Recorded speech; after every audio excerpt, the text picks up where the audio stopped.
In 2017, Mischa Barton filed a lawsuit against her ex for peddling sexually explicit content recorded without her knowledge during their whirlwind romance.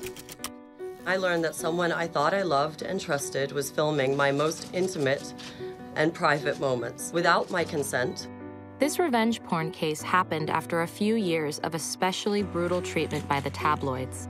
Her budding career and celebrity turned into a campaign of slut-shaming, body shaming, mental health shaming.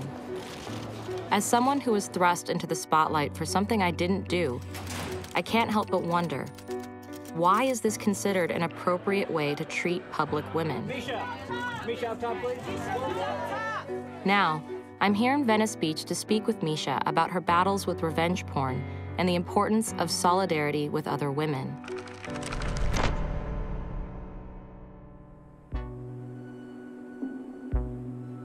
Having been celebrated in the media for your career and your work, did it ever occur to you that that fame could be used as a tool against you?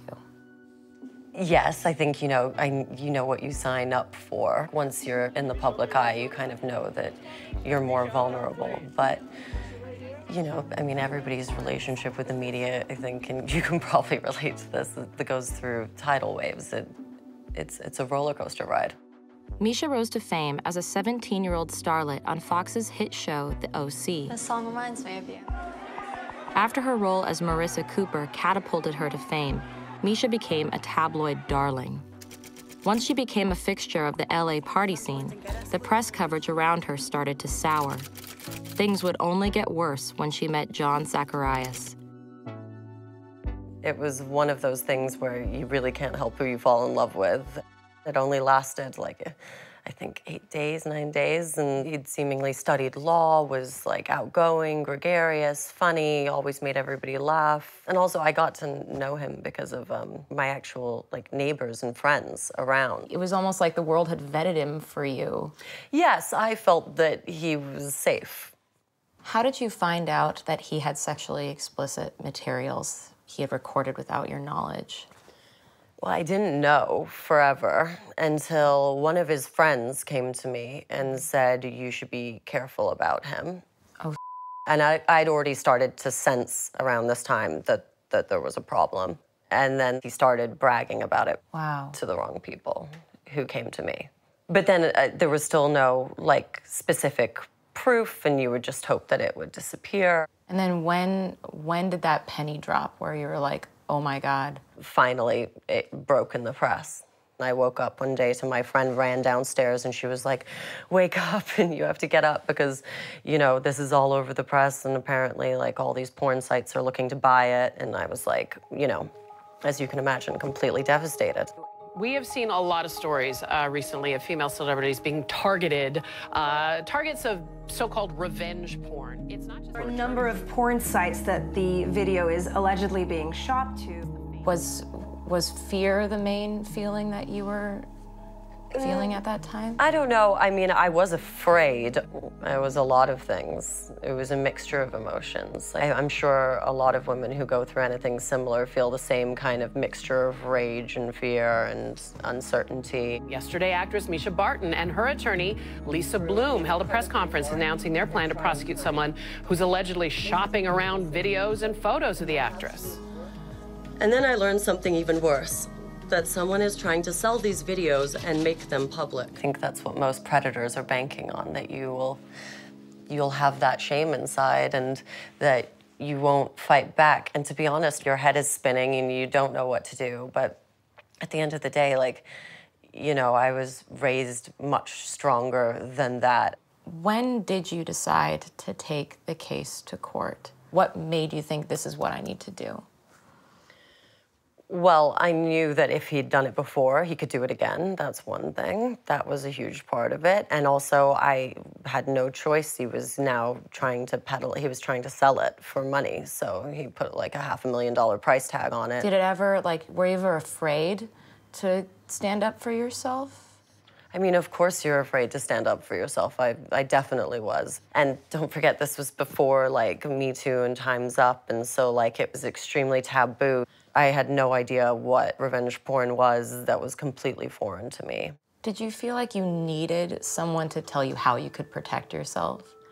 Well, I mean, I knew what he'd done was a crime, but how to protect myself, I really didn't know. I wouldn't have known what to do, and Lisa's taught me all of that, actually, over time. She was like, you know, the point is you can go into court and file yourself and make a complaint. I mean, without her strength and backbone in it, it would have been very complicated for me. Let me be very clear to anyone who attempts to traffic in these images.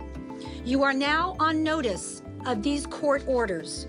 You are on notice that these images were obtained illegally and that Ms. Barton does not consent to their distribution. In June 2017, Mischa won a court order halting dissemination of the video and ordering her ex to stay 100 yards away from her.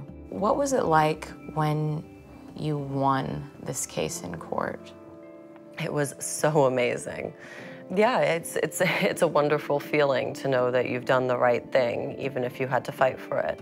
It's amazing how different I feel from when we started this case. It's like night and day. I truly do feel stronger and victorious. Did it feel like the end? Like this was over? It actually did, because, you know, it's like 2 permanent restraining orders. I felt safe again, and I felt like I had fought it out, which I had. I'm very happy with what the judge has decided. I think it's important that we just see, like, real justice happen here in this case, so. Yeah, that's why it's so important to have a network of women who really stand up with each other, right? Because if Lisa hadn't come along and if I hadn't had those people around, I don't know what I would have done. Since it's happened, I don't mind talking about it and informing other women, because I think it's very important that women know their rights. It was such a relief to go before a judge who understood domestic violence and understood the issues, and to have that lawyer and people there with me who also build you up and make you strong. I mean, are you still afraid? Probably a part of me, but I don't live thinking about it all the time. But I suppose, yes, it'll always be there, and an aggravation and an annoyance and a shame that's potentially, you know, could rear its ugly head again. Like the way that we treat women who have been put through this process, the women of the sex tapes, is they continue to get shamed after the fact in a way. Yeah. And it's your fault, and you should have known better, and it becomes who you are. And they also know, like, that the rest of the world is not kind when it comes to women's sexuality. Right. For what?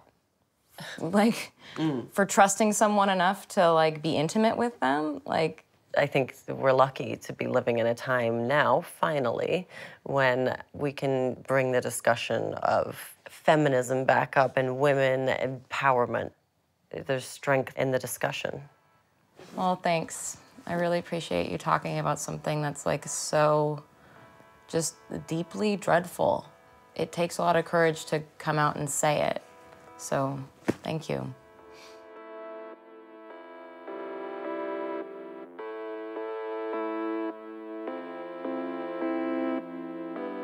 The only reason why people can get away with revenge porn in the first place is because the victims, they're considered part of the problem. They're considered the ones who created this scenario for themselves. We shame women when their sexuality becomes public, whether or not they want it to. Not too long ago, people were able to get away with this way more easily. Now, I think Mischa's story shows that people who are peddling other women's vulnerability are going to have to think twice, because the law really is on our side.